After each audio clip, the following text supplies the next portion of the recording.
มันมาจากไหนแบบนี้นะติดติดเห็นอยู่วะเห็นอยู่สบายดีเนาะสบายดีเด้อโอเคเนี่ยโอเคเห็นแล้วบอกสบายดีเนาะมื่อนี้มาบำรุงหนาก็ไม่ค่ะมาเอาราคาโปรนมผงเด้อผู้ใดตั้งใจที่จะซื้อนมผงเนาะเอาราคาโปรนะแม่ค่ะมื่อนี้แม่ค่ะจะโปรนมผงเนาะนมผงละโปรไปใส่แล้ว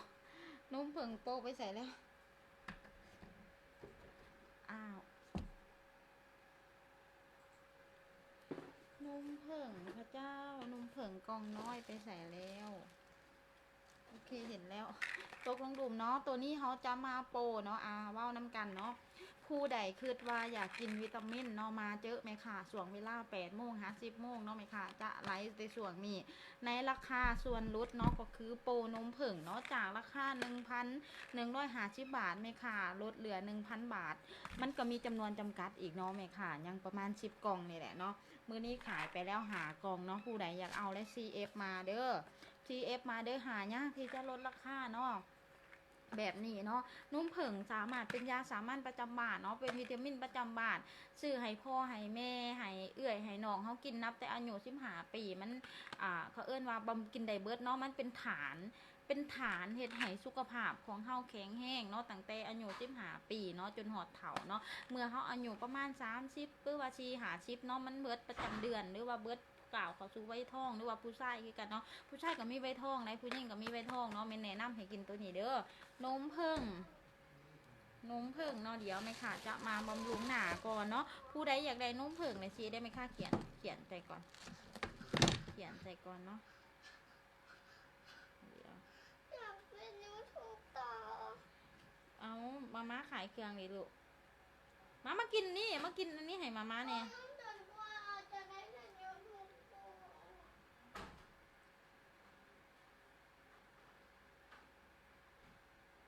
ราคานมผึ้ง60 เม็ดเนาะได้ไหมค่ะเขียนไว้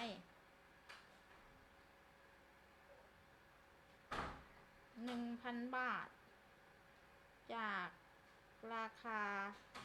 1,100 บาทเนาะหาโอกาสยากเนาะแบบนี้เนาะ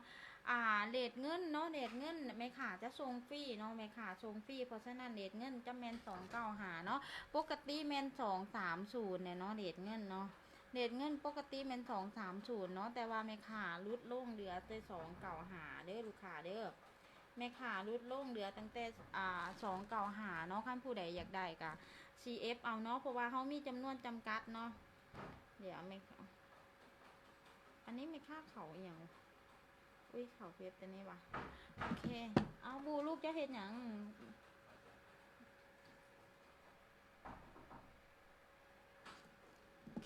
โอเคมีผิดพลาดหน่อยหนึ่งเนาะแล้วลูกๆเนาะเดี๋ยวเขาจะมาอันนั้นหนาแล้วกันปะเดี๋ยวเราจะมาเช็ดหนาก่อนเนาะผู้ใดอยากได้นมผึ่งใน CF เอานะแม่ค่ะเนาะคันโมเมนต์ไลฟ์โชดแม่ค่ะบุขายราคานี่เนาะเฉพาะไลฟ์โชดที่แม่ค่ะขายราคารุดนี่เนาะ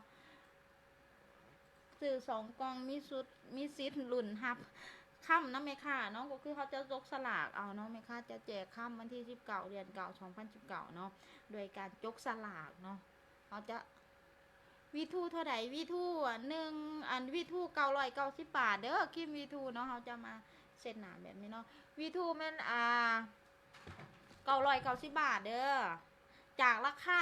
1,390 บาทเนาะมันลดลงเหลือ990 บาทเนาะเป็นครีมวีทูเนาะไม่ค่ากะเดี๋ยวรู้สึกว่าเขาบ่ได้เนาะเขาอันนั้นบ่ได้เด้เดี๋ยวไม่ค่าขอแช่ตัวเองก่อนเนาะท่านผู้ใดอยากได้แล้วก็ถามได้เด้อนี่แชร์อย่างบ่ได้เลยเนาะเดี๋ยวตอนเมื่อกี้นี่มันเสร็จหนาเนาะหลังจากเขาล้างหนามาแล้วเนาะอันนี้มันเคล็ดลับบ่ให้หนามีสิวสังเกตหนาไหมคะมีสิวบ่สิวอยู่นี่มิดหนึ่งเนาะใส่เวลาทาครีมรักษาสิวภายใน4-5 มื้อเนาะสิวหยบอันนี้มันเคล็ดลับของ30 กรัมเนาะยกวิไลเนาะ30 กรัมเด้อเขาเอิ้นว่า30 กรัมเนาะอันนั้นน่ะ30 กรัมเนาะใส่ได้ประมาณ1-2 เดือนได้ล่ะคันผู้ใดแบบว่าคั ขั้นผู้ใดแบบว่าเขาเอิ่นว่าจังไดโบใส่เปลืองหลายหั่นนะจะใส่ได้ประมาณ1 หา 2 เดือนเนาะแต่ว่าไม่ค่าใส่นี่นะตัวครีม V2 นี่นะไม่ค่าใส่ประมาณเดือนครึ่งเนาะประมาณเดือนครึ่งเพราะว่าไม่ค่าใส่ทุกมือไม่ค่ารีวิวทุกมือเนาะก็คือมันก็เฮ็ดให้หนาเฮาแข็งแห้งอดีแหละครีมตัวนี้นี่เนาะมันจะเฮ็ดให้เฮาแข็งหนาเฮาแข็งแห้งเนาะสุขภาพดีเนาะ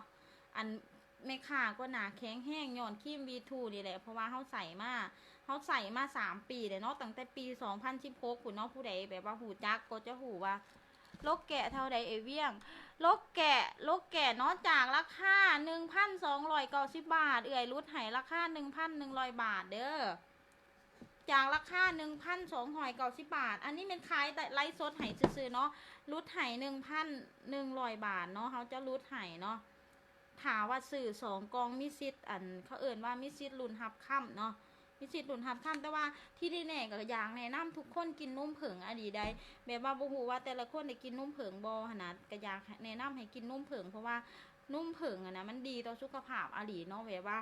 ตอบโจทย์ได้อดีขนาดมันเฮ็ดให้เฮาแข็งแรงมีภูมิคุ้มกันที่ดีเฮาเจ็บเฮาเป็นมันก็จะแบบว่า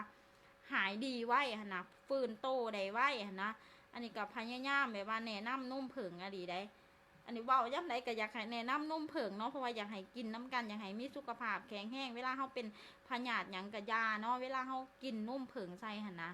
มันจะเฮ็ดให้เฮาแข็งแรงเฮามีภูมิคุ้มกันบ่มักเป็นหวัดเป็นไอนอนเด็กปานใดก็ยังบ่เพลียตาก็บ่โกนปานใดเนาะแบบว่าเฮาแข็งแรงถึงอายุเฮาสิแก่ถ้าน้องๆผู้ใดกินตั้งแต่อายุ15 ปีแห้งร่างกายมีภูมิคุ้มกันที่ดีเนาะถ้ามีพยาธิใหม่ๆโรคใหม่ๆเข้ามาร่างกายเฮาก็จะฟื้นฟูได้แบบว่าต้านทานได้หั่นนะมันบ่เปลี่ยนไปสภาพเป็นแนวอื่นน่ะกันแนะนำให้กินเนาะอันนี้มันกินมา3 ปีเนี่ยเนาะจากการผ่าตัดบล็อกหลังแบบมีปัญหาเรื่องการเจ็บหลังเนาะผู้ใดสาวๆสมัยไม่เดี๋ยวนี้การอยู่กรรมบ่ได้เนาะก็คือแบบว่าออกลูกแล้วเฮาอยู่กรรมบ่ได้คือคนตะกี้หั่นนะเมื่ออายุประมาณ30ปลายคือไม่ขาดจังซี่เนาะ35 ปีแล้วอาการของการเจ็บหลังเจ็บเอวมันก็จะกลับมาคืนเนาะมันก็จะกลับมาเพราะเฮาบ่ได้อยู่ไฟอยู่อีหยังหั่นนะมันก็เลยเฮ็ดให้เฮาปวดต้นโตเวลากินนมผงตัวนี้แล้วก็จะบ่เป็นหยังหั่นนะมันจะแข็งแรงแบบนอนหลับดีเด้แล้วก็สุขภาพจิตก็ดีเนาะกินตัวนี้พวกที่กล่าวเขาเป็นไวท้องก็แฮงดีเนาะแบบว่ามันดีหลายเนาะก็คือนมผงมาจากประเทศออสเตรเลียความเข้มข้นของมัน 2,180 มิลลิกรัมต่อเม็ดเนาะกินเม็ดเดียวก่อนนอนแล้วก็จบเลยเนาะคันผู้ใดแบบว่าบ่มีเงินไขหลายนะกินแบบนี้เนาะกินบำรุงสุขภาพไปเรื่อยๆแต่ว่าถามผู้มีเงินไขก็อยากงามอย่างเงี้ยก็ต้องกินเสริมความงามใช้น้ำแต่ว่าแนะนำคันเฮาบ่อยากกินเองก็ซื้อให้แม่ให้พ่อเฮากินเนาะเพราะว่าผู้เฒ่านะเวลาเพิ่นเวลาเพิ่นเฒ่ามากอายุเพิ่นจะแบบว่าเพิ่นจะมักปวดออดๆแอดๆเนาะบ่ฮู้ว่าคนอื่นเป็นบ่แต่ว่าไม่ขาเองเห็นแม่เฒ่าพ่อเฒ่ามักเป็นเนาะเห็นแม่เฒ่าดอกเพราะว่าอยู่กับแม่เฒ่าตอนยังหน่อยเนาะแล้วเพิ่นจะมักปวดโตแล้วมักไปกินเหลาบองยาเนาะแล้วมันจะแบบว่าทำลายสุขภาพเฮาจ้ะแต่ว่ากินนมผงตัวนี้บ่เป็นหยังเนาะเพราะว่ามันมาจากธรรมชาติ 100% แล้วก็สกัดนำเข้าจากประเทศออสเตรเลียก็คือแบบว่าประเทศออสเตรเลียเขาเจ้าก็เป็นประเทศที่แบบผลิตอาหารเสริมเนาะผลิตวิตามินได้ดีที่สุดเนาะก็อยากให้แนะนำเนาะขั้นไม่ค่ะบ่ได้ขายไม่ค่ะก็จะเลือกกินของออสเตรเลียหรือว่าของอเมริกาเนาะ2 ประเทศนี้เนาะที่แบบว่าการผลิตได้ดีเนาะได้ดีที่สุดการผลิตวิตามินเนาะผู้ใดจะเอาอะไร CF เนาะขั้นผู้ใดอยากได้อีหยังก็อย่าถามได้ในช่วงไลฟ์สดแม่ค่ะขายราคาลดพิเศษให้เนาะแม่ค่ะจะขายราคาลดให้เนาะแม่ค่ะจะขายราคาลดให้คือว่าหั่นแหละเขาจะลดให้เนาะลดให้ก็คือนุ่มผงแบบนี้ขั้นปกตินี่ราคาจะเป็น 1,150 บาทเนาะแต่แม่ค้าขายมีแต่ 1,100 บาทเดี๋ยวจะขอออกจากอันนี้ก่อนรู้สึกว่าโอเคเนาะต่อไปแม่ค้าจะมาทำความสะอาดหนาให้เดี๋ยวเนาะวันนี้เนาะเขาจะกินวิตามินก่อนก็คือมือนี้เขาจะกินตัวนี้เนาะแม่ค้ากินหลังสารพิษในตับเนาะเพราะว่ามากินอาหารนอกบ้านเนาะเวลากินอาหารนอกบ้านมันจะมีสารพิษตกค้างบ่หรือว่ามีหยังกะยาแหลมแบบให้เป็นนัวหลายเนาะเลยรักแบบรสเค็มลดเค็ม เผ็ดเข้มจังซี่นะก็มีแป้งนัวหลายเนาะเฮาต้องกินตัวนี้ทุกคนต้องได้กินล้างสารพิษในตับถาทุกคนรักสุขภาพนอกจากการออกกำลังกายสม่ำเสมอกินน้ำหลายๆกินอาหารมีประโยชน์แล้วก็ต้องได้กินล้างสารพิษในตับเมื่อตับเฮาแข็งแห้งหนาเฮาก็จะสดใสแข็งแห้งสุขภาพเฮาก็จะดีแล้วมันก็บ่เป็นเสี่ยงต่อการเป็นมะเร็งตับเนาะเพราะว่าคันมะเร็งตับคันน้องๆได้นี่อายุ18 ปีขึ้นไปมันแนะนำให้กินล้างสารพิษในตับเนาะเพราะว่าถ้าผู้ใดแบบบ่แข็งแห้งเนาะตับบ่แข็งแห้งจะมีเสื่อเมื่ออายุประมาณ40 ปลายปีมันก็จะเกิดอาการเนาะเกิดอาการเป็นตับเนาะแบบว่าสวมคนบ่ว่าผู้หญิงบ่ว่าผู้ชายนะอันนี้ก็บ่ฮู้ว่าอนาคตจังไดแต่ว่าเฮาก็ต้องมีความเชื่อมั่นเนาะคือแม่ค้าเองแม่ค้าก็กวดสุขภาพเรื่องตับก็แข็งแรงไปทุกปีเนาะแต่ว่าก็พยายามกินไว้เนาะก็คือเฮาต้องกินไว้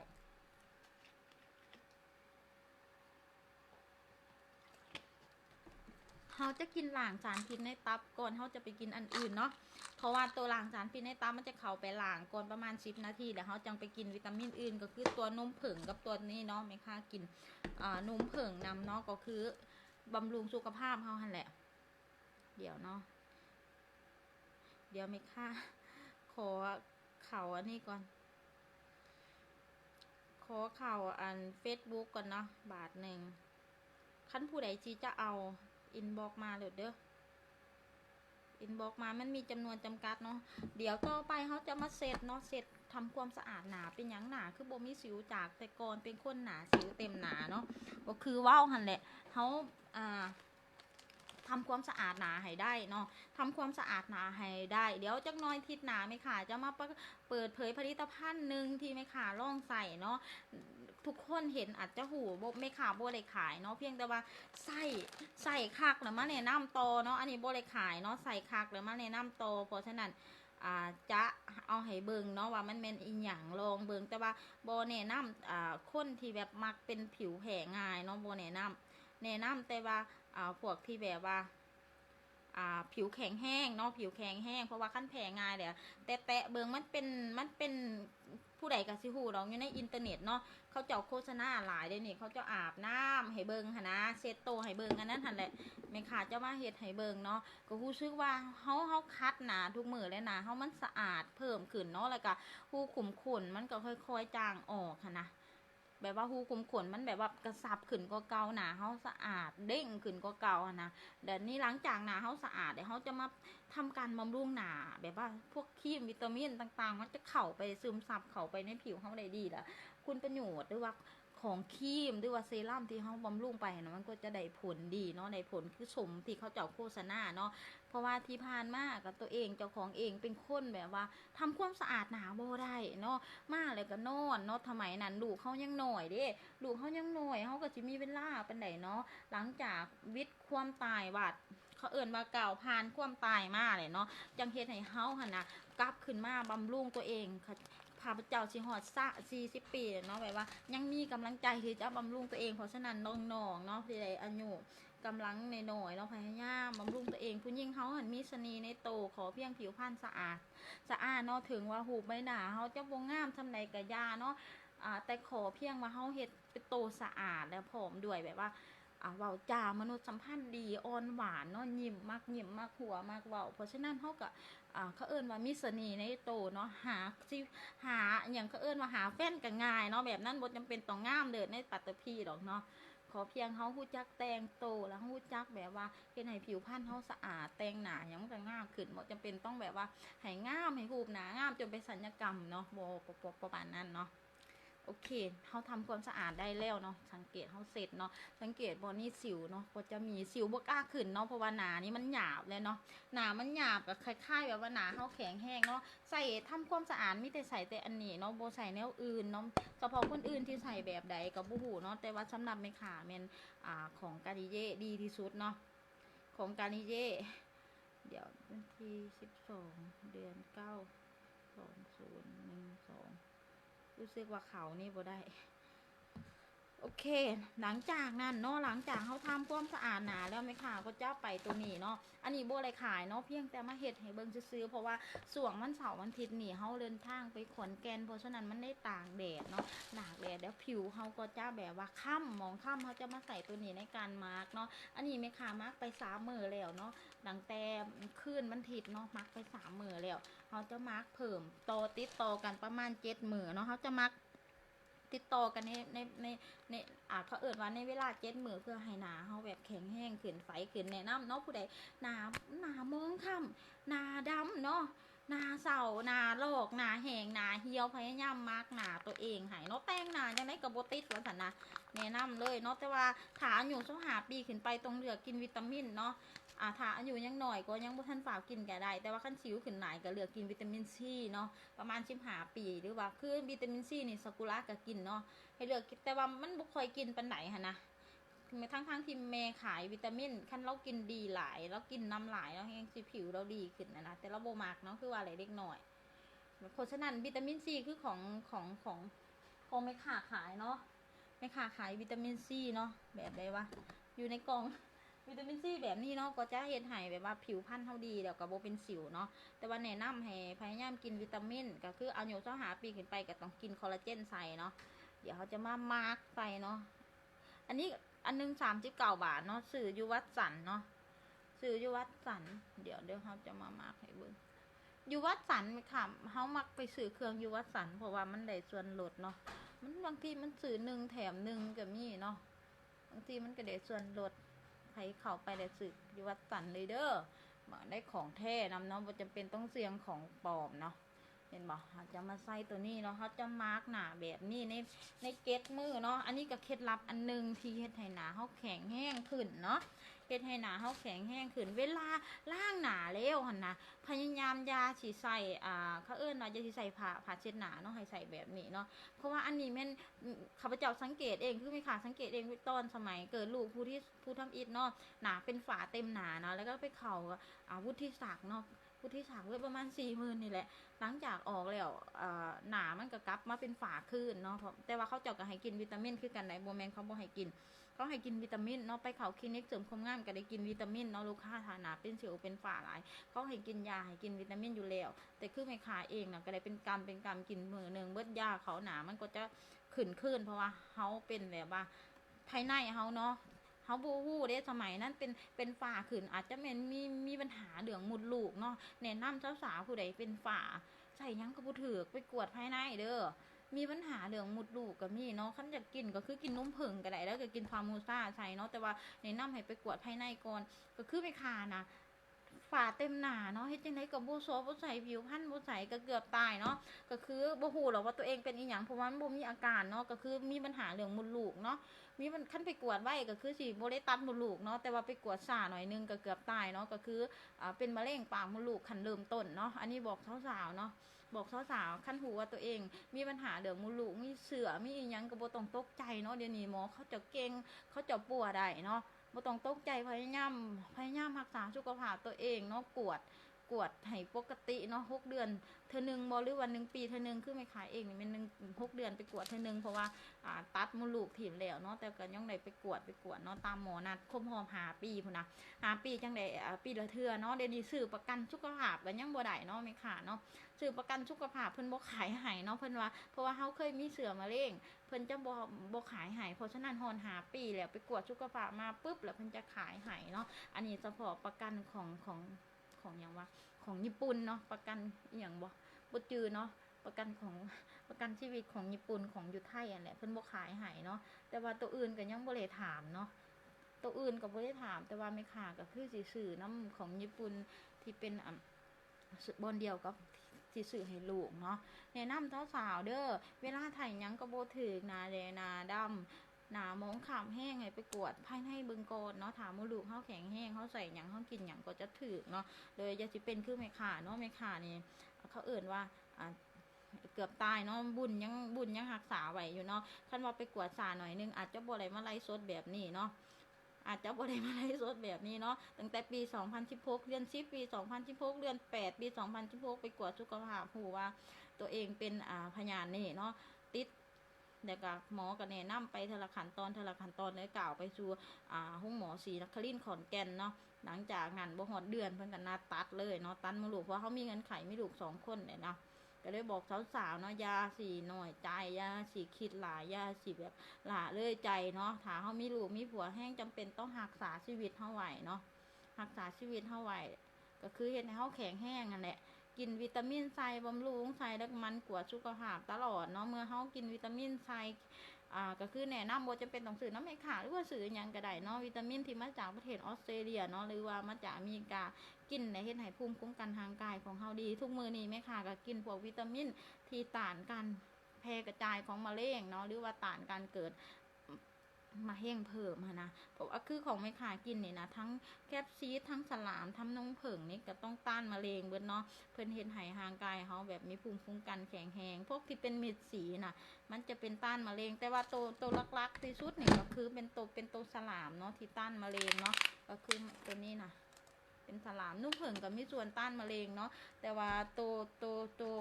วอันน่ะตัวแคปซีดเนาะตัวแคปซีดนี่นะตัวสีแบบนี้เนาะเขาเอิ้นว่าต้านมะเร็งเนาะสีมันจะเป็นอย่างที่มันจะบำรุงเลือดแล้วก็เฮ็ดให้ผิวเฮาบ่เป็นฝ้าเป็นกาเพิ่มผิวใสขึ้นหั่นนะแนะนำเนาะแนะนำท่านผู้ใดบ่ฮู้ไปกวดก็ไปกวดอยู่ลาวนี่ก็ได้เนาะถ้าเขาบ่งมาติว่าเป็นนั่นเป็นนี่อักเสบนั่นอักเสบนี่ก็ปัวไปตามที่หมอแนะนำเนาะที่หมอแนะนำคันว่าเป็นแห้งแบบเขาเอิ้นว่าเป็นแห้งเนาะมีอาการเป็นแห้งแล้วก็อยากให้ถึงที่สุดก็คือเขาศรีนครินทร์ขอนแก่นเนาะจบอยู่บนหันเลยคือแม่ค่าบ่จำเป็นต้องไปใส่แต่ว่าการไปห้องหมอน่ะมันจะเสียเวลานอกจากไปพบหมอก็เสียเวลาเป็นมื้อพุ่นละก่อนจะว่าจะได้กวดก็ต้องเสียเวลาเป็นมื้อเลยหลังกวดแล้วหูผลอันนั้นอันนี้ถ้ามีการผ่าตัดก็จะเสียเวลาเป็นเดือน2 เดือนเนาะถ้าเคสอันตรายหลายเพิ่นก็จะบองไว้เนาะถ้าเคสบ่มีอันตรายหลายก็จะซ่าหน่อยนึงเนาะเพราะว่า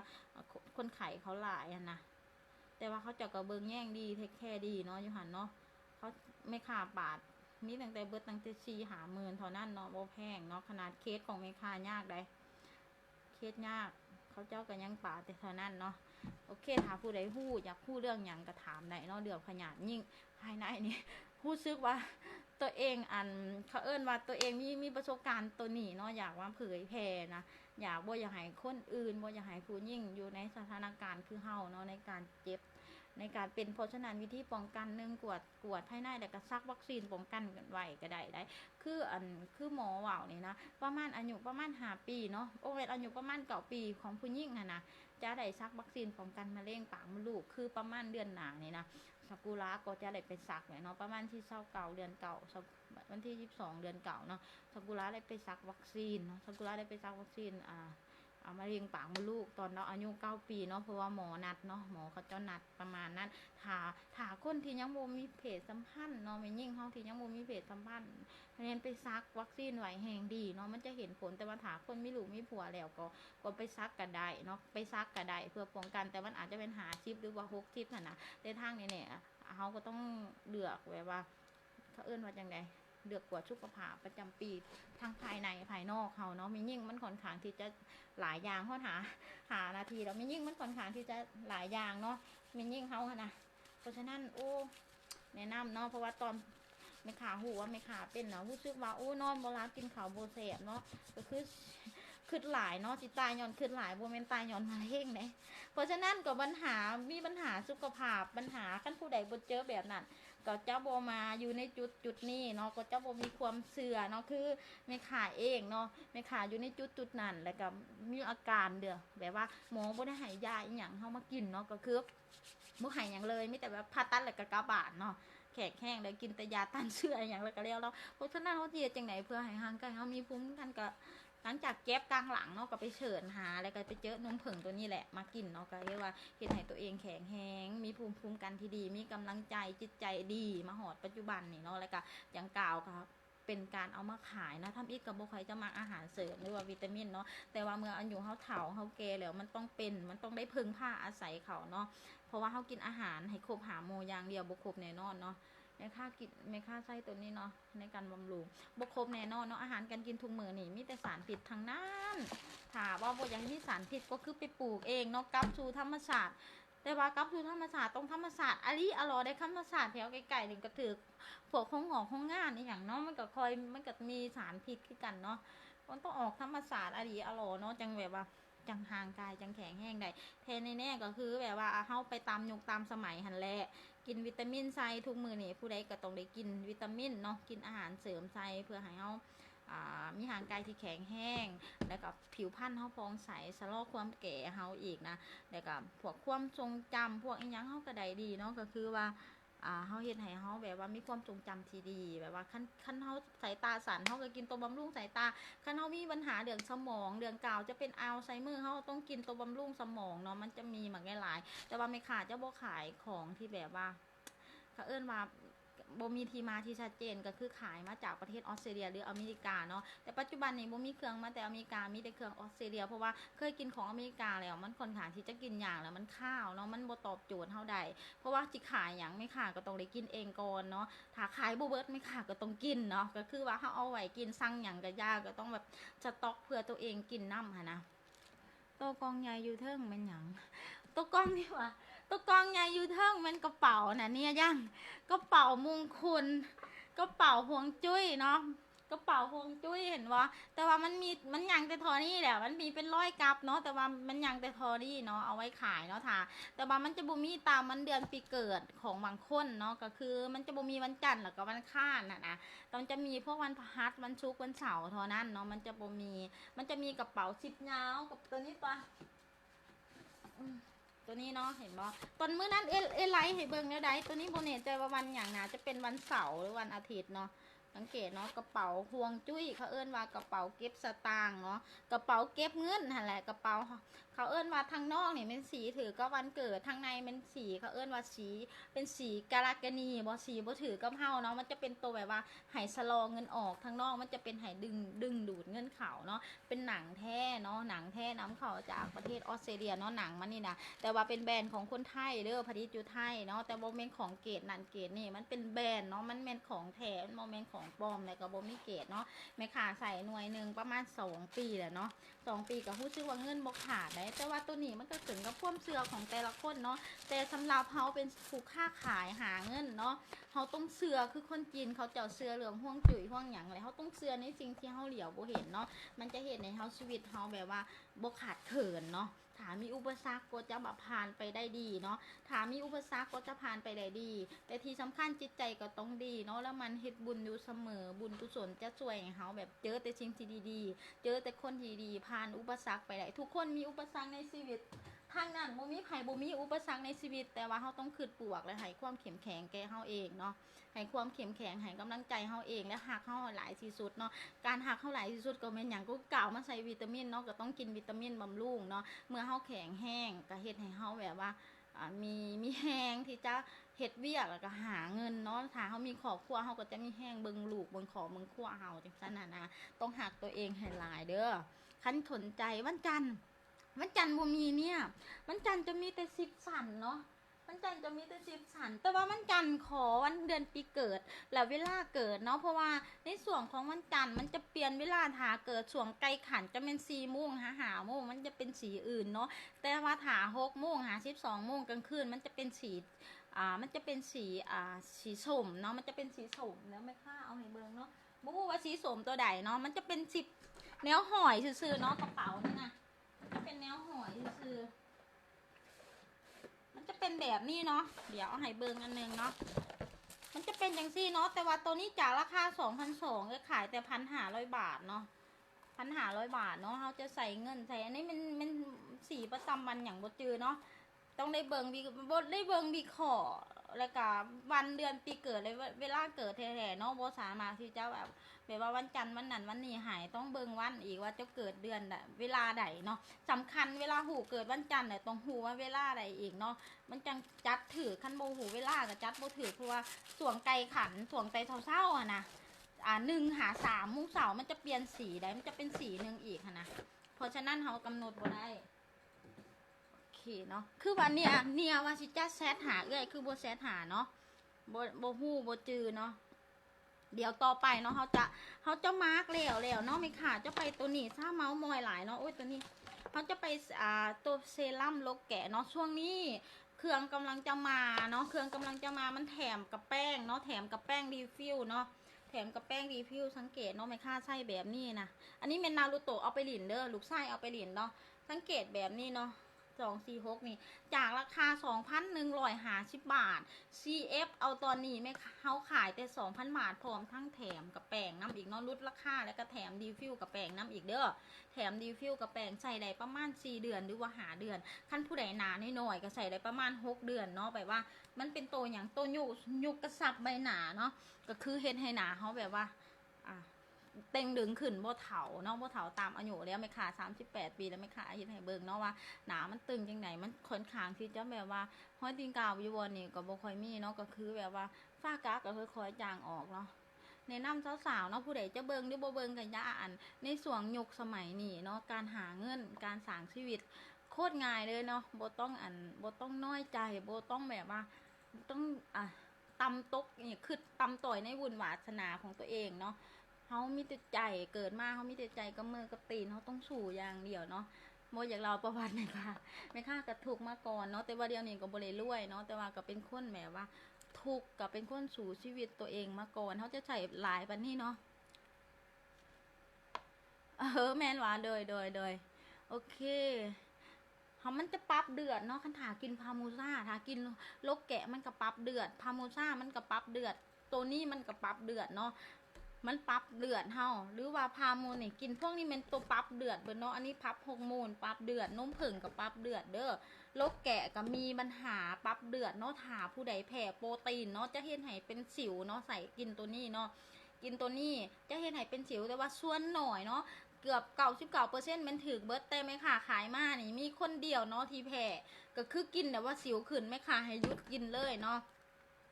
ไม่ค่ะให้หยุดกินเอาตัวที่กินหันไปให้พี่ให้น้องหรือว่าให้แม่เขากินก็ได้เนาะเพราะว่ามันจะเห็นให้ผิวอันนั้นดีบุ้ว่าเป็นอย่างมันแดงเนาะอยู่วันนี้เดี๋ยวเนาะเขาจะมาทาจังซี่แหละเดี๋ยวหนามันจะซึมเขาเนาะมันจะตึงเนาะตึงแบบนี้มันเห็ดอย่างมันก็คือมันใส่ได้ทั้งเมม่านใส่ได้ทั้งเด็กน้อยยังก็ใส่ได้เนาะเมม่านเมลูกอ่อนใส่ได้เบิร์ดผู้ยิ่งผู้ชายใส่ได้เบิร์ดเนาะมันจะเป็นคอลลาเจนจากปลาทะเลน้ำเดิกเนาะแบบกามาจากเขาเอิ้นว่าลกของแกะมุดลูกของแกะหนะเวลาแกะออกลูกแหละมันจะมีแฮเนาะแฮตัวนั้นแหละเขาจะไปสกัดแต่ว่าโมเมนต์ขาซัดได้โมเมนต์ขาแกะมาเฮ็ดอันนี้เฮาได้ก็คือว่าเวลามันออกลูกก็คือหนองงัวหนองข้วยอันไหนว่าแบบนั้นเนาะเขาเอิ้นหนองงัวแต่ว่าภาษาไทยเขาจะเอิ้นลกแกะแบรนด์ตัวนี้นี่เป็นแบรนด์ผลิตอยู่ประเทศออสเตรเลียเนาะนำเข้าจากประเทศออสเตรเลียแต่ว่าผู้นำเข้ามันเป็นคนไทยเนาะเขาจะมาใส่ชื่อภาษาไทยว่าลกแกะเนาะออสเตรเลียเนาะลกแกะออสเตรเลียค่ะเป็นภาษาอังกฤษไหมคะไม่ค่าจะมาแปลอังกฤษพาเซนต้ามารินคอลลาเจนเนาะมันจะเป็นประมาณนี้เนาะอันนี้ช่วงนี้บ่ค่อยเก่งภาษาอังกฤษเนาะถิ่มไปหาอาจารย์เบิร์ดแล้วเนาะโอเคเขาจะตึงขึ้นประมาณนึงแหละนี่ค่ะจะไปใส่ตัวนี้เนาะก็คือเมามอยหลายเติมเนาะผู้ใดซีอูเนาะเขาจะไปใส่ครีมลกแกะเนาะเขาไปใส่ครีมลกแกะมันสวยอย่างก็คือเฮ็ดให้หนาตึงเนาะหูขุมขนกระซับหนาคือแบบเขาเฮ็ดหูหนูค่ะเนาะเฮ็ดหูหนูตอนมันแห้งๆอย่างนั้นนะเมื่อมันถึงหนามันจะมืนออกมาคล้ายๆอิมเมจินเอาเนาะเขาเอิ้นว่าขึ้นเอามันจะเป็นประมาณนั้นเนาะผิวเฮาเนี่ยแล้วมันโบแมนว่าจะช่วยให้ฝ้าที่หนาเนาะฝ้าจากเดือดมันก็ยังโบจางออกหลายเด้อใส่ตัวนี้เด้อจะบอกให้หนาที่เป็นสิวเป็นกะหรือว่าฝ้าแดดตัวนี้ช่วยได้ดีที่สุดเนาะเป็นกะเป็นสิวหรือว่าฝ้าแดดหนาแห้งเนาะตัวนี้ช่วยไทยว่าฐาหนากรรมพันธุ์เนาะต้องได้กินอาหารเสริมใส่เนาะต้องได้กินวิตามินไปปรับเลือดเนาะอันนี้บริตัวกันเนาะขนาดหนาเขาหนาแบบนี้เศร้าบ่ไม่ขาดจะขายไม่ขาดก็ขอเบิ่งหนาก่อนได้บางครั้งนะก็บอกความจริงได้ว่าหนาซ้ำนี่มันต้องกินอันนี้ไซเดอร์แต่ว่าถ้าอันนี้มันก็ช่วยได้ซ้ำนึงเนาะถ้าว่าผิวของทานดีแต่ว่าผิวบ่มีสิวหลายสิวเต็มหนาก็ใส่ได้เนาะแต่ว่าถาฝาหนานี่ไม่ขาดก็บอกว่ามันจะดี100%แต่ว่ามันก็ค่อยๆจางออกเนาะผิวหนาของทานก็จะดีกว่าเก่าเนาะดีกว่าตอนที่บริใส่เนาะตัวนี้จากธรรมชาติ100%เนาะก็คือเขาเอิ้นว่ามันมีสารอันตรายไม่ม่านไม่ลูกอ่อนก็ใส่ได้เนาะอ่อนก็ครีมตัวนี้เนาะมันอ่อนก็ครีมครีมสเต็มเซลล์ V2 เนาะตัวนี้เนาะ ตัวนี้มันจะมาจากโลกแกะอีกเนาะมาจากโลกแกะเนาะก็คือมาจากน้ำมันแกะมาจากหมักแตงที่มันเป็นสีเขียวๆนี่คือหมักแตงเวลาผู้ใดตาซ้ำตาหยังกระท่ามันไหนเนาะแล้วก็มันจะมีพวกคิวเทนเนาะคิวเทนกับพวกวิตามินซีแล้วก็แคปซีดแล้วก็ผงไข่มุกเนาะแล้วก็น้ำมันแกะตัวนี้นะมันจะเฮ็ดให้หน้าเฮาแบบชุ่มชื่นหูขุมขนกระตับเวลาตื่นมาหน้าเฮาก็จะนุ่มเวลาเฮาแต่งหน้ามันก็จะขึ้นได้มันก็จะขึ้นดีเนาะคันผู้ใดคิดว่าใส่หยังบ่ถูกใส่หยังก็บ่ถูก1ทานต้องไปกวดภายในเนาะถ้าใส่หยังหนาก็ยังแดดยังดำคือเก่าไปกวดภายในของทานก่อนเนาะเพราะว่าผ่าเป็นมิยิ่งเฮาได้บัดนี้หลังจากกวดภายในปกติใส่ครีมหยังก็ยังบ่ถูกลองมาใส่ตัวนี้เนาะลองมาปรับสภาพหน้าของเฮาก่อนโดยการใส่ครีมโลแกะหลังแต่ว่าทานต้องหูจักทำความสะอาดทานคือไม่ขาเฮ็ดให้เบิ่งทุกมือเนาะก็คือล้างหน้าด้วยโฟมหรือว่าออยล์คลีนซิ่งเนาะแล้วก็มาเช็ดหน้าเนาะมาเช็ดหน้าและทาหน้าโลกมันต้องได้มาร์กได้อีหยังเนาะฝืนฟูกันเด็กๆหน่อยแต่อย่าขาดได้อย่างงามเลยต้องบ่ขาดเนาะคือไม่ขานี่เมื่อยปานใดไม่ขาก็ต้องได้เฮ็ดเนาะเพราะว่าไม่ขามาความงามเฮาก็ค้นพบตัวเองว่ามักความงามในช่วงที่อายุประมาณ36 ปีปลาย37เนาะช่วงที่ผ่าตัดมดลูกแล้วช่วงที่หูว่าตัวเองเป็นมะเร็งหลังจากช่วงที่กวดสุขภาพแล้วหูว่าบ่มีเสื้อที่ต้องไปใส่คีมูเนาะคันเวลาใส่คีมูมันค่อนข้างที่จะแบบว่าผมเฮาจะลนเนาะเฮาจะขี้ลายไปในโตใส่ยังก็บ่ถึงและตอนนั้นเพราะว่าสารมันเข้าไปทางกายเฮาแล้วเนาะก็เลยว่าสาธุบุญรักษาแม่ค่ะเนาะบุญรักษาขาษาเฮานี่แหละก็เลยว่ากล้าแบบว่าลุกขึ้นมาทำความมาแต่งโตมาเฮ็ดมาบำรุงแล้วก็เสิร์ชใน YouTube ในการเฮ็ดบำรุงหน้าว่าหน้าเป็นขาวฟ้าแบบนี้หน้าแพ้ง่ายหน้าเป็นสิวจะใส่อย่างดีด้วยราคาที่แบบพอเพียงก็เลยมาเจอครีมตัวนี้เนาะมาเขียครีมตัวนี้หลังจากนั้นก็ค่อยๆกล่าวไปเรื่อยๆเนาะโอเคเขาจะไปต่อเนาะเขาจะไปต่อในตัวนี้เนาะก็คือตัวนี้แหละถ้าผู้ใดเป็นฝาหนาๆฝากรรมพันธุ์เนาะให้ใส่ตัวนี้แล้วก็กินวิตามินใส่น้ำเนาะใส่ตัวนี้แล้วก็มาครีมบีทูต้องลงทุนหน่อยนึงเนาะคันอยากให้หนาดีแต่อย่าไปลองครีมทั่วไปเนาะพยายามแบบว่าโบพยายามครีม3 วัน 7 วันแล้วขาวโบเอาแบบนั้นเนาะแหงหนาสิจะเละเนาะอันนี้เป็นครีมเขาเอ่นว่าเป็นเซตของครีมสเต็มเซลล์ V2 เนาะเป็นครีมเดียวแบรนด์เดียวเจ้าของแบรนด์เดียวกับพวกอาหารเสริมนี่แหละอาหารเสริมออสเตรเลียนี่แหละแต่ไม่ค่ากับขายอาหารเสริมมี3แบรนด์เนาะมี Healthway ออสเตรเลียแล้วก็ออสเตรเลียเนาะผู้ใดสนใจแบบใดก็ถามได้บางอันไม่ขาวบ่ได้สต็อกไม่ขากับสั่งมาหายไม่ขาต้องถามก่อนว่าถ้าสั่งมาประมาณ3 มื้อสิเอาได้บ่เนาะแต่ว่าส่วนหลายเป็นแบรนด์ของออสเตรเลียนี่มีสต็อกทุกอันเนาะสต็อกทุกอันแต่ว่าถ้าเป็นแบรนด์ของออสเบมีแต่วิตามินซีกับคอลลาเจนและก็นุ่มผึ่งเนาะนุ่มผึ่งเป็นของเฮลเวเนาะแต่ขั้นว่าอยากได้ตัวอื่นแม่นถามได้เนาะอยากได้ตัวแบบใดก็ถามได้ไม่ค่าสั่งเขามาให้เนาะเดี๋ยวเขาจะไปตัวบำรุงดวงตาก่อนซะเนาะบำรุงขอบตาเนาะอันนี้ซื้อมาซื้อเนาะไม่ได้ขายเด้อมารีวิวซื้อก็คือว่าทุกคนเนาะอายุ25 ปีขึ้นไปหรือว่าแต่18 ปีนะตามอ่านเบิงหรือว่าเบิงใน YouTube เขาจะแนะนำให้พวกอาจารย์ความงามแต่ละคนนะเขาแนะนำให้บำรุงขอบดวงตาแต่น้อยเนาะเมื่อใหญ่มากเมื่อเฒ่ามากนะขอบดวงตาเขาก็จะงามมันก็จะโบสับเนาะมันต้องในบำรุงอีกอันนึงเนาะบางประเทศคือเกาหลีเนี่ยเขาจะมีบำรุงข้อบำรุงนี่อย่างทุกอย่างเลยเนาะแบบทุกอย่างมีเบิร์ดนะมีบำรุงข้อบ่อยข้อย่านกับมีเนาะตัวนี้นะแนะนำให้ใส่ตาเนาะเดี๋ยวเขาจะมาใส่ตัวหนาแบบว้าวนะชุ่มชื่นบาทหนึ่งก่อนเด้อมื่อนี้รู้สึกว่าว้าวหลบ่เมื่อยเนาะคือเดือนไหนย้อนมากินกาแฟเด้อกินกาแฟแล้วรู้สึกว่าเป็นวินยังไงเนาะกาแฟอเมซอนเนาะคือเขาเอิ้นว่าอย่างคาปูชิโน่ปั่นเนาะเกือบเป็นวินเนาะแต่ว่ากระเกียมเขาเอิ้นว่าฝืนโตไว้เนาะย้อนเขากินวิตามินใส่นะร่างกายเขาแข็งแรงอยู่แต่ว่าเขากินปกติกินกาแฟบ่ได้เนาะฮะก็มาเริ่มกินกาแฟตอนถอนแขวเนาะเวลาถอนแขวแล้วรู้สึกว่ามันปวดเนาะเขาก็อยากกินแนวเย็นๆใส่เนาะแนวเย็นใช่ก็เลยว่าติดกาแฟมาหอดปัจจุบันนี่แต่ว่าพยายามลดหน่อยๆลงกาแฟกับกินเข็มขุ่นบ่ได้กินได้ตั้งแต่กาแฟน้ำนุ่มกับกาแฟนมเย็นปั่นเนาะภาษาลาวเขาเป็นกาแฟนมเย็นปั่นเนาะแต่ว่าเป็นของอเมซอนที่มันบ่เข็มขุ่นหลายเนาะมันแบบเบาๆขึ้นมาแล้วก็ยังวินหัวอยู่ได้เนี่ยแล้วก็ เป็นวินแต่ว่ามันเห็นไหนสมองเขาเลือนไหนอาจจะเป็นเขาเถาที่บอเห็นคนเถาจะไหนก็มากินกาแฟเนาะมันเดือนไหนขึ้นหยังก็ออกค่ะนะเขาเห็นหยังก็ออกเวลาเขาขึ้นกาแฟนี่ขั้นบ่กินกาแฟนี่คือจะยังนอนเบาเลยก็ตาเทิบๆขึ้นหยังก็บ่ออกเนาะโอเคอันนี้บ่มีสกิปบ่มีหยังบ่มีหยังเว้าซื่อๆไลฟ์สดซื่อๆเนาะ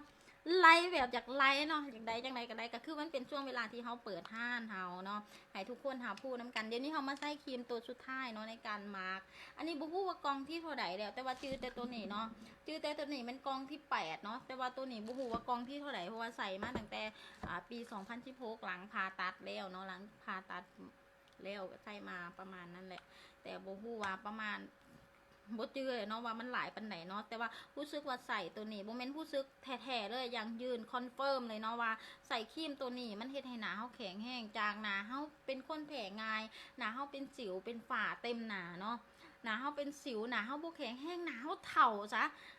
ความจริงกับอายุเฒ่าเลยเนาะนี่38ปีเนาะหน้าเฮาเฒ่าเนาะเมื่อเทียบกับผัวซะเนาะอันนี้บอกความจริงเอาครอบครัวมาเว้าวันนี้นะเมื่อเทียบกับ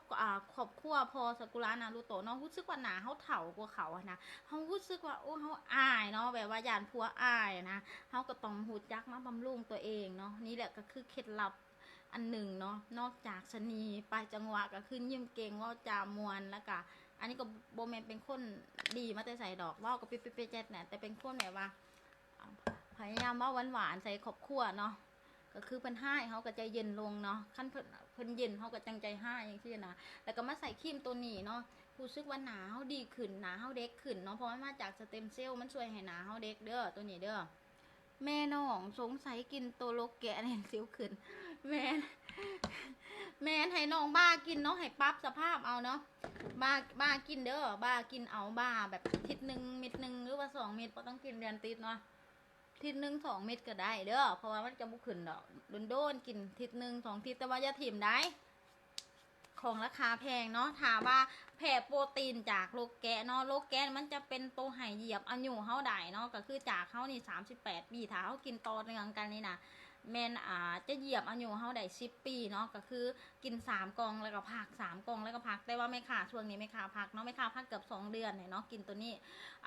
มีปัญหาหนึ่งก็คือแม่ขาเป็นคนบ่มีมดลูกเนาะบ่มีมดลูกกินพามูสากับโลแกะนี่บ่ค่อยจะได้ปานใดเนาะ แต่ว่าก็ต้องเลยกินตัวนี้แต่ว่าตัวนี้มันตัดขาดเลยเพราะว่ากินไปบ่หูจะไปบำรุงอีหยังเนาะบ่หูจะไปบำรุงอีหยังเพราะว่าเฮาบ่มีมดลูกเนาะตัวนี้มันไปบำรุงมดลูก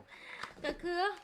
ตัวนี้เนาะแต่ว่าก็ต้องกินประมาณพักมาได้ประมาณ2บ่ทันหอด2 เดือนเนาะแต่ว่าหนาหูซึกเฒ่ามาแล้วเนาะหนาหูซึกเฒ่ามาแล้วเนาะเฮาต้องได้กินเพราะว่ามันเหยียบอายุเฮาได้แท้เนาะแต่ว่าโลแกะเนี่ยทุกอย่างใส่ทั้งครีมโลแกะเซรั่มโลแกะเนาะ แล้วก็อาหารเสริมต้องเป็นโลแกะเนาะเพราะว่าโลแกะที่เลี้ยงอยู่ประเทศออสเตรเลียมันจะเฮ็ดให้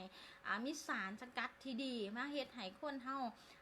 ชะลอความแก่ได้เนาะก็คือเฮ็ดให้หน้าเฮาเด็กได้นะเดี๋ยวจังน้อยไม่ขาดจะกินเนาะเพราะว่ากินตัวนี้มันก็ไปเพิ่มฮอร์โมนอีกได้มีส่วนเพิ่มให้ฮอร์โมนขึ้นอีกแต่ว่าไม่ขาดก็ต้องได้กินเนาะเพราะว่ายานเฒ่าเนาะแล้วจังน้อยจะไปกวดสุขภาพมาให้เบิ่งยังบางกี้นี่ไปกวดสุขภาพภายในเนาะไปกวดภายในแต่ว่ายังบ่ฮู้ผลเนาะประมาณเดือนนึงจึงจะฮู้ผลเนาะเขาจะเอาไปวิเคราะห์ก่อนเนาะเขาจะฮู้ผลแต่ว่าบ่ได้มีอาการอีหยังดอกต่างแต่ว่าขอให้แข็งแรงเนาะให้บ่มีอีหยังให้ปกติก็คือแบบว่าเวลาไปกวดภายในแล้วเวลาเขาต้องเดือนนึงเขาต้องโทรไปเช็คเนาะเขาโทรไปเช็คเนี่ยรู้สึกว่าใจเนี่ยเต้นตึกได้ไปเฮ็ดบุญเฮ็ดอีหยังแหละตลอดแล้วไปเฮ็ดบุญไปอีหยังขอให้ผลออกมาดีเนาะใจเพราะว่าเขาเคยมีเสือเนาะเขาก็ยาน ใจนี่เต้นตึกแต่บางพยาบาลบอกว่าปกตินะคะรู้สึกว่าลวงอกไปเลยเนาะอีก6 เดือนเท่ากันยังเจอกันแต่ว่าถาคนทานนี่แบบว่ามันหาเจ็บท้องน้อยหลายแล้วก็เลือดออกหลายเนาะแล้วก็เวลามีเพศสัมพันธ์บอไม่ค่ะเป็นคนปักเซ่ซื่อเวลามีเพศสัมพันธ์เนาะมักเจ็บแล้วมักเลือดออกให้ฝ่าไปหาหมอเนาะหรือว่าเป็นร่มขาวหลายแต่เจ็บภายในไม่กินหมิ่นหลายแล้วก็ไปหาหมอเด้อยาสาราใจเนาะผู้หญิงเดี๋ยวสิบ่มีมดลูกขึ้นไหมค่ะอันนี้บ่เป็นขี้มูเนาะถามีมดลูกนี่นะผิวอาจจะใสจะงามกว่านี้เนาะอันนี้บ่มีมดลูกเพราะว่ากินเข้าไปก็ยังบ่ได้ตอบ100%เนาะเพราะว่าผู้หญิงเฮาถามมดลูกเฮาดีผิวพรรณเฮาก็จะดีได้เว้าแท้ผู้หญิงเฮา ถามมดลูกดีก็จะงามจิตใจก็จะดีขึ้นเลยแต่ไม่ค่าหลังจากผ่าตัดมายังโบกล่าวเขาสู่ไว้ท้องเนาะเพราะว่ามันยังมีห้วยไข่อยู่ก็คือ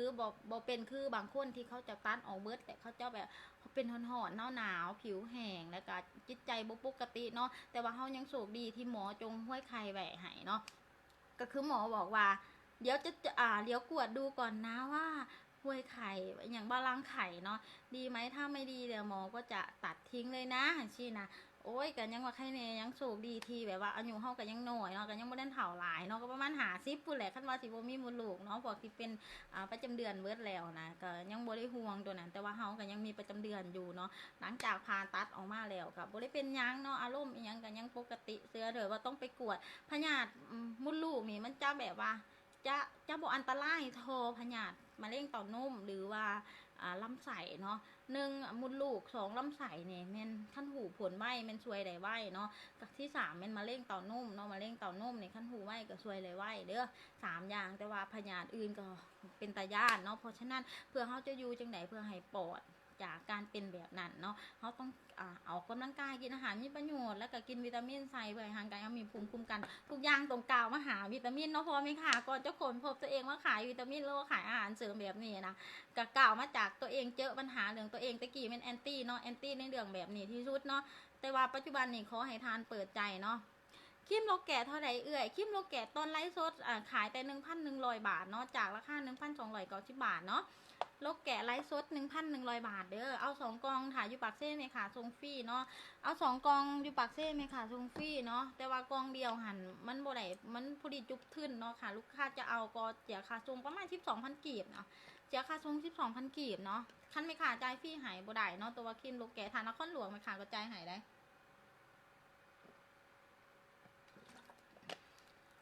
นครหลวงไหมค่ะจะจ่ายทรงเองเนาะกับบริเสียค่าทรงค่ะนครหลวงแต่ว่าต่างแข่งคันเป็นราคาทรงเนาะราคาลดลงหลายนะลดตั้ง190 บาทก็คือแบบว่า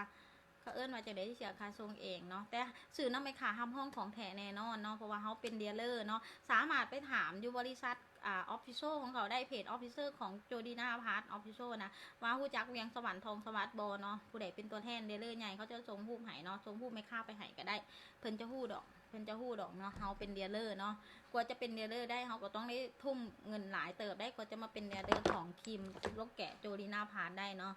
ซื้อน้ำไม่ขาทำห้องของแท้ตัวนี้คือกันเนาะเป็นเซรั่มคือกันเนาะทุกอย่างที่ขายเป็นของแท้ขายจากใจ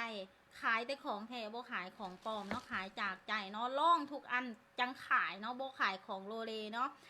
ตัวใดบ่ได้ขายตัวใดเฮาบ่ได้กินแสดงว่าเฮาบ่ได้ขายตัวใดเฮากินขอบพวกเฮากินแม่นเฮาขายเนาะคือบางโตไม่ขาก็บ่ได้กินคือบำรุงกระดูกบำรุงคอจังซี่ไม่ขาบ่ได้กินเนาะแต่ว่ายาไม่ขากินแม่ไม่ขากินเนาะแล้วก็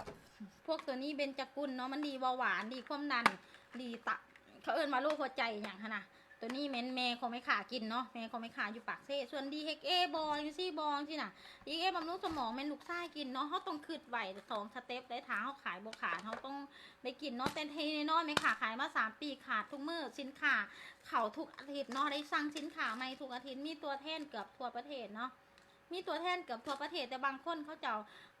บ่ตั้งใจเขาเอิ้นว่าแบบว่าบ่เอาแท้นะเพราะว่าสินค้าเขามันค่อนข้างที่จะราคาสูงเนาะเพราะฉะนั้นปัจจุบันนี่สิมีตัวแทนบ่มีตัวแทนสามารถสั่งได้เนาะทั่วแม่ค้าส่งทั่วประเทศอยู่แล้วเนาะ2 กล่องหรือว่ากล่องเดียวถ้าราคาบ่ได้เป็นราคาลดนะแม่ค้าจะส่งฟรีให้อยู่แล้วสังเกตเนาะกล่องนึงแม่ค้าก็ส่งฟรีเนาะสมมุติว่าตัวนี้เนาะ 1,000 บาทเนาะ990 บาทแม่ค้าส่งฟรีเนาะตัวนี้เนาะเฉพาะลุงอรุณขนส่งหอดเนาะแข่งใดที่มีลุงอรุณขนส่งหอดแม่นแม่ค้าส่งฟรีแต่ว่าถาพวกเขตพิเศษใส่สมบูรณ์เนาะแม่ค้าขอ2 กล่องแม่ค้าจังส่งฟรีเนาะแม่ค้าขอ2 กล่องชวนผงซาลี่คือกันแม่ค้าขอ2 กล่องแม่ค้าส่งฟรีเพราะผงซาลี่แม่นลุงอรุณยังบ่หอดเนาะขนส่งลุงอรุณบ่หอดนะตัวนี้เนาะอันนี้เป็นลูกไส้กินเนาะตัวอื่นที่บ่ได้ขายที่บ่ได้กินก็คือมีคนในครอบครัวเขากินนะวิตามินบำรุงมดลูกบอกวิตามินบำรุงมดลูกแม่นตัวนี้เนาะน้องเป็นพามูซ่าเนาะกินคู่กันก็ได้กินคู่กันกับตัวนี้ทั้งบำรุงมดลูกบำรุงสุขภาพนำเนาะแล้วก็มีตัวนี้นำเนาะ3 อย่างเนาะตัวส่วนหลายมันจะเป็นเซตนี้เนาะเป็นเซตนี้ราคาโปรเนาะจากราคา 1,000 ตัวนี้นะไม่ค่าจะขายเซตนี้มีกล่องเดียวเนาะแคนเบอรี่มีกล่องเดียวเนาะฮาโกมามื้อนี้ได้ราคาโปรกล่องเดียวมื้อนี้นะหยาดน้ำเขาใดเนาะก็คือจากราคา 2,000เท่าไหร่วะนี่1,250 1,390 2,690ไม่ค่าขายแต่ 2,000 บาทเนาะไม่ค่าขายแต่ 2,000 บาทตัวนี้บำรุงมดลูกเด้อเป็นลงขาวโบฟิตโบสิเอิกย่านโบจริงๆนะแล้วก็หน้าตาโบสดใสโบลองกินตัวนี้ไว้เนาะแล้วก็เวลาเหี่ยวมักอักเสบมักเป็นเหี่ยวยัดโบเจ็บท้องน้อยเวลามีเพศสัมพันธ์มักเจ็บท้องน้อยโบผิวโบสดโบใสโบเมนกินตัวนี้ครบหมดเลยเนาะตัวนี้เนาะครบหมดเลยอยู่ในของมดลูกเขาเนาะไม่ค่ะขายแต่ราคาโปรมีชุดเดียวเท่านั้นเด้อมีชุดเดียวเท่านั้นที่ 2,000 บาทที่ 2,000 บาทเนาะแล้วก็มีแต่ยานมีแต่เธอเดียวเท่านั้นแหละที่ขายราคานี่เนาะเพราะว่ามันเบิดแล้วฮาโกมาแต่ช่วงก่อนนี่มาโปร3ชุดเนาะเบิดแล้วยังเหลือแต่กองเดียวเนาะมามื้อนี้ให้กินแนะนำผู้ใดอยากบำรุงมดลูกตัวเองเนาะก่อนจะไปกวดมดลูกสามารถกินได้เลยเนาะตัวนี้มันป้องกันมะเร็งเต้านมและมะเร็งปากมดลูกน้ำเด้อตัวนี้ป้องกันมะเร็งเต้านมกับมะเร็งปากมดลูกเวลามันอักเสบมันอีหยังเนาะเขากินตัวนี้เข้าไปมันก็จะดีขึ้นเนอะมันก็จะดีเนาะคือว่าพวกที่กล่าวเขาชูไว้ท้องเนาะพวกผู้เฒ่ามักเป็นเหี่ยวยัดกันเหี่ยวบ่ได้เนาะมันกินตัวนี้เข้าไปจบปัญหาเลยเวลามีเพศสัมพันธ์แบบว่าเขาเอื้นว่ามาเจ็บเนาะมาเจ็บท้องหน่อยเนาะก็กินตัวนี้เจ็บจบเลยเนาะมีเท่านี้แหละไม่ค่าก็จะปิดไลฟ์อะไรไปนอนก่อนลูกชายก่อนเนาะถามผู้ใดสนใจอีกอย่างแล้วก็ถามได้เนาะเขามีทั้งตัวนี้นี่นะดีอดีเดอร์เบนจกุลนี่นะมันจะเห็นให้เบาหวานของพ่อของแม่เขาดีขึ้นเนาะพวกโรคหัวใจโรคความดันเนาะเมนกินตัวนี้เฮ็ดมาจากเฮ็ดดินจือเนาะเฮ็ดดินจือสารสกัดหาสนิทติบอกมาจากตัวนี้นะมาตัวเฮ็ดดินจือแล้วก็ใบอย่างกับบ่ฮู้แหละแต่ว่ามันดีเนาะแม่ของแม่ขากินเนาะแม่ของแม่ขาอยู่ปากเซ่เป็นโรคเบาหวานเนาะเมนกินตัวนี้เนาะกินตัวนี้ดีหลายเด้อ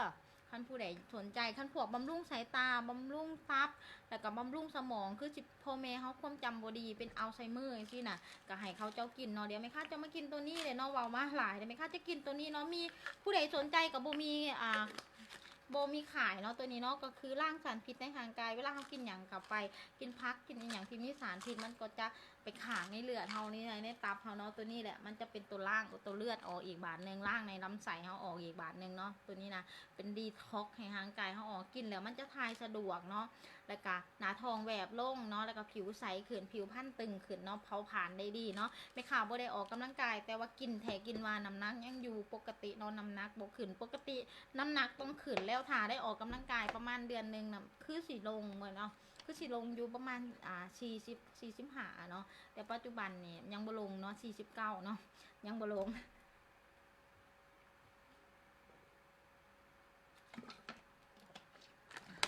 โมมีขายเนาะเป็นแบรนด์ของ Helway เขาเอิ้นว่าอากายเบอร์รี่มาจากปลาอเมซอนปากจากธรรมชาติ100%เลยเนาะโบมีใครอยากซื้อกับโบมีขายปัจจุบันลูกค้าสั่งเกือบ20 กล่องไหมคะโบมีขายให้เนาะเก็บอยู่นี่นะพยายามนำเครื่องแต่ว่าโรงงานยังผลิตโบแล้วเนาะเดี๋ยวเขาจะมากินนมผงเนาะเห็นบ่นมผงแบ่งให้ญาติพี่น้องแบ่งให้แม่ให้พ่อให้พี่ให้น้องเนาะกินเนาะกล่องนึงเขาจะแบ่งให้หลายๆคนเนาะดีท็อกน่ะดีท็อกตัวใดล่ะเท่าใดตัวนี้ตัวดีท็อก1,650 บาทเนาะดีท็อกอันผิวเนาะดีท็อกหน้าท้องบ่ให้หน้าท้องใหญ่ดีท็อกแบบว่าบ่ให้เขาเอิ้นว่าบ่ให้ย่านหลายหั่นนะบ่ให้ห่างกายย่านย้วนหลายหั่นนะบ่ฮู้ว่าเขาเอิ้นหยังเขาเอิ้นว่าย่านบ่มันบ่ฟิตหั่นนะกินตัวนี้เข้าไปเขาจะฟิตเนาะตัวนี้เข้าไปมันจะฟิตมันจะเผาผลาญได้ดีเนาะตัวนี้เขาบ่ออกกำลังกายมันก็เผาผลาญได้เพราะว่าเม็ดนึงของมันเนาะเอาเม็ดนึงของมันเผากับหมักเลน10 หน่วยเนาะหมักเลน10 หน่วยไหมคะกิน2 เม็ดก็คือหมักเลน20 หน่วยเพราะว่ามีสารต้านอนุมูลอิสระสูงเด้อมีสารต้านอนุมูลอิสระสูงตัวนี้นะแบบว่ากินเนี่ยต้านการเกิดมะเร็งเนาะทุกอย่างต้องเป็นการเกิดมะเร็งเนาะไม่ค่ายานสุดๆเดี๋ยวไม่ค่าจะกินไห้เบิงเนาะตัวนี้เมนนมผงเนาะเขาจะมากินนมผงตัวดีท็อกเป็น1,650 บาทมี90 เม็ดเนาะสามารถกิน3 เดือนก็ได้เนาะมือละเม็ด3 เดือนแต่ไม่ขาหมักไว้เนาะไม่ขากิน2 เม็ดเนาะไม่ขากินกล่องที่2แล้วเนาะขาดบ่ได้บ่ฮู้ว่าเบิร์ดนี่ไม่ขาสิมีบ่มันบ่มีขายอีล่ะมันบ่มีขายก็คือแบบว่าของ Helway บริษัทยังส่งมาให้เอื่อยบ่ได้เนาะบริษัทยังส่งมาให้บ่ได้ก็พยายามอยู่ลูกค้าสั่งประมาณ20 กล่องแหละยังบ่ได้ปานนี้เดี๋ยวเขาจะกินตัวนี้เนาะ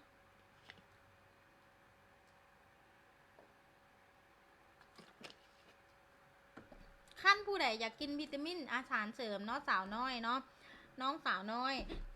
เอื้อยแนะนำกินนมเผิงก่อนแล้วก็กินวิตามินซีใส่ก่อนเพราะว่าเบิ่งอายุนี่คือสิบ่เขาเอิ้นว่าอายุจักปีเนาะอายุคือสิบ่สูงบ่ทอเอื้อยเนาะอายุคือสิบ่สูงเนาะพยายามกินวิตามินซีแล้วก็กินนมเผิงหรือว่าล้างสารพิษในตับก่อนเพื่อให้สุขภาพเฮาแข็งแรงหลังจากนั้นเฮาจังไปกินโตเสริมความงามแนวอื่นเนาะทั้งพวกชะลอความแก่ทั้งหน้าขาวหน้าใสเนาะแล้วจังไปกินตัวนั้น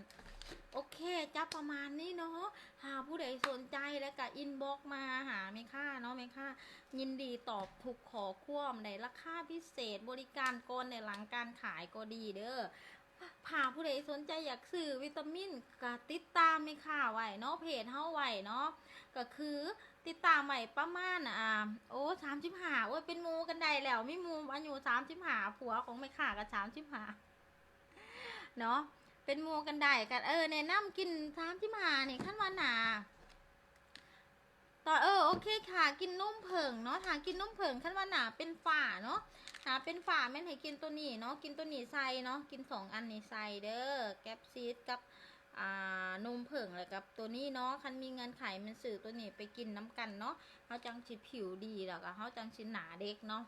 แนะนำโดดขั้นกินไปแล้วคนอื่นหนาไปเทียบเลยกับคนอายุซ้ำกันประมาณ3กองนี่เห็นชัดเจนเลยเนาะว่าเฮากับเขาแบบว่าอายุซ้ำกันผิวพรรณเฮาดีกว่าเขาเนาะแนะนำกินเนาะตอนนี้ตัวนี้เนาะแนะนำกิน 2,350 บาทเนาะไม่ค่าลดจากราคา 2,600เนาะ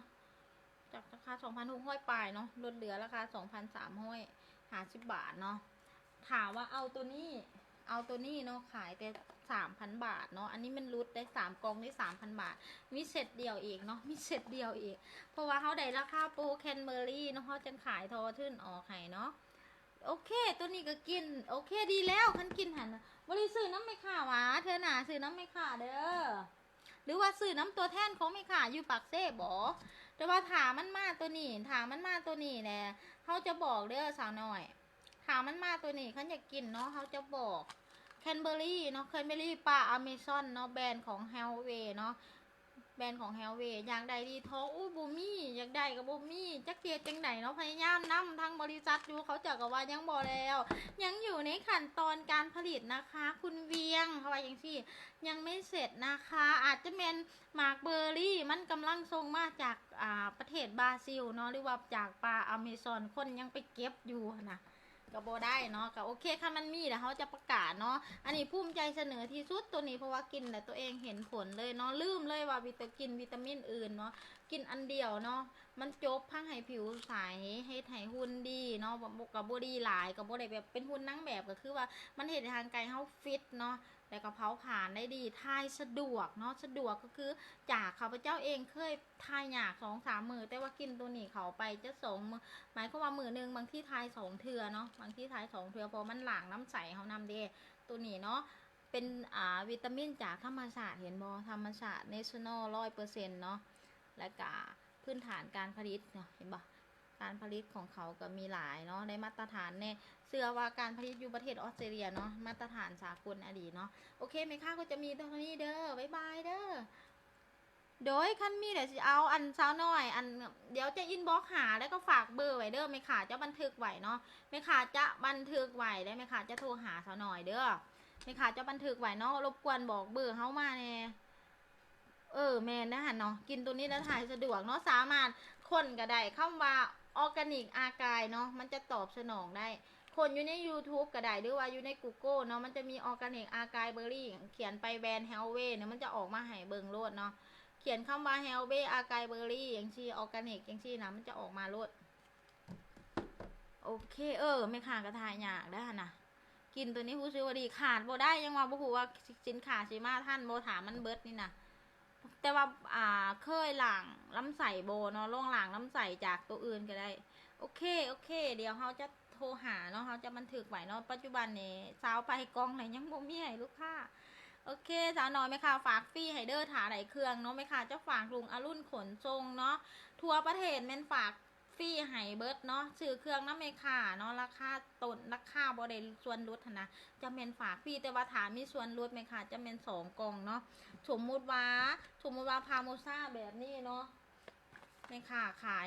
1,250 บาทถามว่า CF เอาเนาะ2อันแบบนี้อย่างซี่นะถ้าเอา2กล่องอย่างซี่แม่ค่ะจังทรงฟรีให้เนาะแม่ค่ะจังทรงฟรีให้ได้ราคา 2,000 บาทแบบนี้นี่นะ